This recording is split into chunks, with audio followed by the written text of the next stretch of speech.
Es una semana muy importante porque se va a decidir algo que va a ser crucial. El tema de hoy y de la semana no puede ser otro que Colombia. Colombia que está tan cerca de nosotros y que cada día se hace más importante y más decisiva en relación a lo que va a ocurrir con nuestra patria.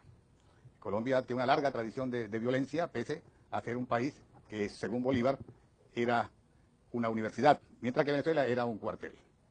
Bolívar nos une con Colombia y nos unió también con Ecuador y la Gran Colombia, en lo que hoy en día se llama la patria grande, la patria hispanoamericana, que es una vieja aspiración de muchos de nosotros.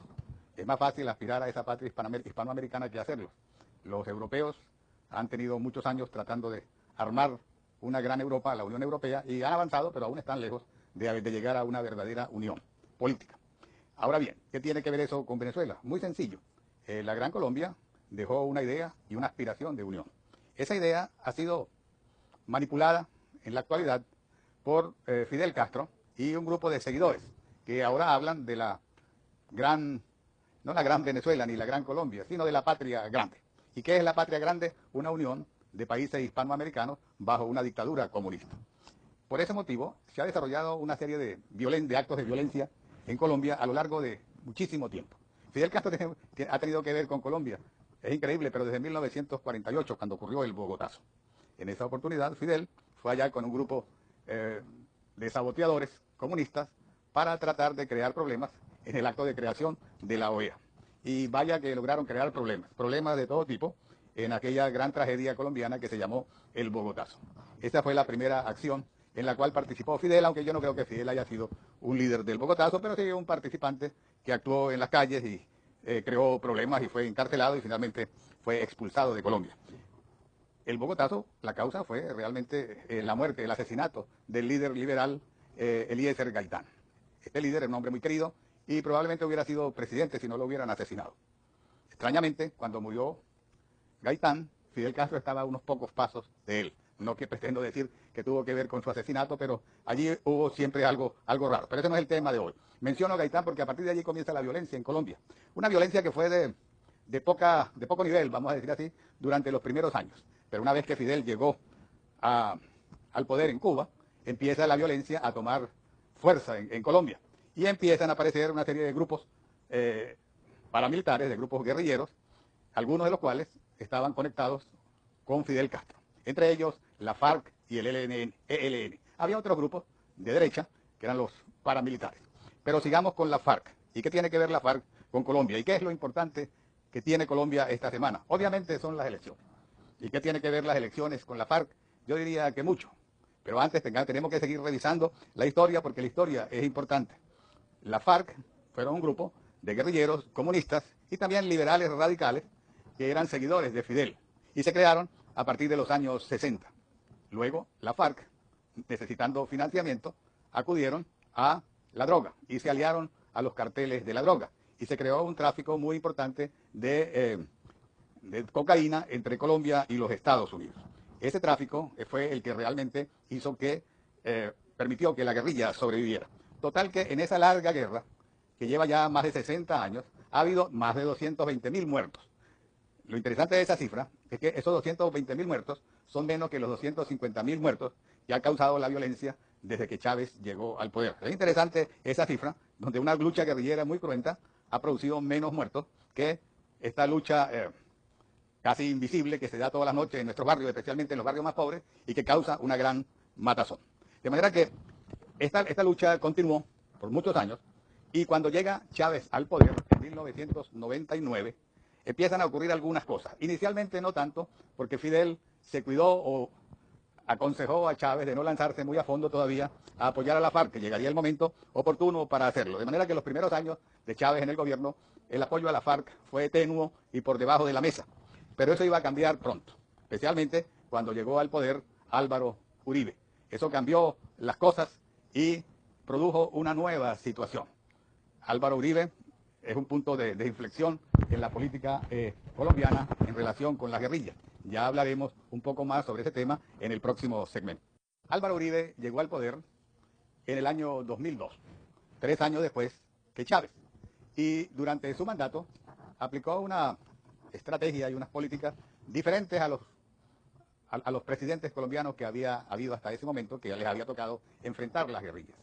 La gran diferencia es que Uribe pasó a la ofensiva y se negó a negociar con la guerrilla.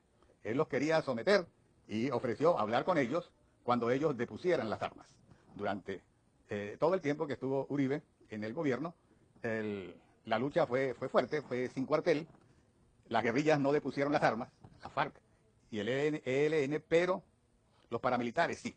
Como no depusieron las armas, la ofensiva continuó y la guerrilla sufrió tremendas bajas. Inclusive, en esa época, el ministro de la Defensa de Uribe era Manuel Santos, el actual presidente. Y realmente que le dieron muy duro a la FARC. Sus grandes jefes, Marulanda, Tiro Fijo, el Mono Jojoy y varios más, fueron dados de baja, como dicen los colombianos. Y la guerrilla se vio contra las cuerdas. Cuando eso ocurre, sale Chávez a defender a la guerrilla, a defenderla con armas, a defenderla, a apoyarla con armas, a apoyarla con suministros, con financiamiento. Y también, inclusive, una vez en el propio Congreso de Venezuela, Chávez dijo que la guerrilla colombiana era una guerrilla bolivariana, una guerrilla patriota, y que tenían razón en enfrentar al gobierno colombiano, que era traidor y vendido a los americanos. Esa era la historia de Chávez. Y realmente eso causó una tremenda tensión entre Venezuela y Colombia, especialmente después que en el 2006 Uribe fue reelecto. Esa reelección enardeció a Chávez y Chávez empezó a tratar de ver cómo hacía para tener alguna influencia en Colombia, dado que la guerrilla estaba a punto de ser liquidada. Para salvar la guerrilla, Chávez habló con Uribe y le pidió ser el mediador entre la guerrilla y el gobierno colombiano. Y fue autorizado. Pero en el 2007, Uribe suspendió la mediación porque la FARC estaba abusando de eso, utilizando la mediación venezolana para andar libremente en Venezuela y usar para nuestro país como un santuario para sus fuerzas. Y en el 2010, Santos fue elegido. Uribe no fue reelecto porque en esa época y todavía la máxima reelección, solamente se permiten 2 reelecciones en Colombia, seguidas. De manera que no pudo Uribe volver a lanzarse y eso le permitió a Santos lanzarse a la presidencia con el portaaviones de Uribe. Ya no era Santos por sí mismo, era con Uribe atrás. Y el lema de Santos en esas elecciones fue continuar la ofensiva contra la FARC. La ofensiva con Santos no continuó porque pronto Santos descubrió que Chávez era su mejor nuevo amigo. Y allí vino una serie de acuerdos cuando ocurre la muerte de Raúl Reyes en Ecuador y aparece el famoso laptop de Reyes con una cantidad de información muy delicada que podía afectar a Chávez. Chávez entró en negociaciones con los colombianos y accedió a cambiar en su conducta, al punto que llegó a decir que ya la FARC, la violencia de la FARC no se justificaba y que había que adoptar otra línea de conducta. De esa manera, el gobierno de Santos fue avanzando, pero cada vez se fue acercando más al gobierno de Venezuela, al punto que se empezó a hablar de negociaciones con la FARC, en las cuales Venezuela sirviera otra vez de mediador, pero no solamente Venezuela, sino Venezuela y Cuba. Imagínense esa mediación que aceptó Santos. Supuestamente no, en ese momento, y gracias a Uribe tenía la FARC contra las cuerdas. La FARC necesitaban oxígeno violentamente, rápidamente, y se lo proporcionó con esta mediación. Chávez murió, la mediación continúa, pero ahora se ha convertido en la papa dura en estas elecciones. El candidato promovido por Uribe para la presidencia, el doctor Zuluaga, él plantea que que él acepta ir a una negociación, continuar la negociación con la FARC, solo si la FARC decide cesar el fuego y desarmarse. La FARC se niega. El Santos, empujado ahora por Maduro, desde que Maduro era canciller de Chávez, se han convertido en promotores de estas negociaciones, tratando de favorecer a la FARC. Ese es el tema central de estas elecciones que se van a dar el próximo domingo y de eso hablaremos en el siguiente segmento. Ya con la historia detrás de nosotros, que le sirve de background, sirve de marco a estas elecciones, vamos a ver qué es lo que está pasando. Todos ustedes saben que hace algunas semanas hubo las elecciones primarias en Colombia y que Santos, que venía ganando cómodamente en las encuestas, inclusive en las primarias se llegó a pensar que a lo mejor podía ganar en la primera vuelta, de repente el señor Zuluaga empezó, como decimos en Venezuela, empezó a meterse por los palos, usando cada vez con más fuerza y con más dureza el argumento de la negociación con la guerrilla y planteando que lo que quería hacer o lo que quiere hacer Santos con la guerrilla es prácticamente una rendición incondicional. La gente ha ido captando ese mensaje. La gente en Colombia, el grueso de la gente, no quiere a la FARC. La FARC es un grupo minoritario, bastante minoritario, que, no sé, en el mejor de los casos llegará a ser el 10% de la población del país vecino. Por ese motivo, ellos necesitan de alguna manera tener el apoyo del gobierno y negociar con el gobierno. ¿Y qué han negociado? Realmente lo mismo que negociaron antes Ortega en Nicaragua, Correa en Ecuador, Evo Morales en Bolivia. Han negociado una nueva reelección, apoyar la reelección de Santos ahora y luego apoyar una reelección indefinida y entrar en el formato de el ALBA. De repente también Colombia se incorpora al ALBA y ese es un poco el plan. El asunto atrajo a Santos y le ha hecho perder una gran cantidad de votos porque su estrategia ha quedado al descubierto. Nada hay secreto hoy en día y todo el mundo sabe cuál es la jugada de Santos. Lo cierto del caso es que la primaria la ganó Zuluaga y realmente la ganó por una paliza tremenda contra Santos.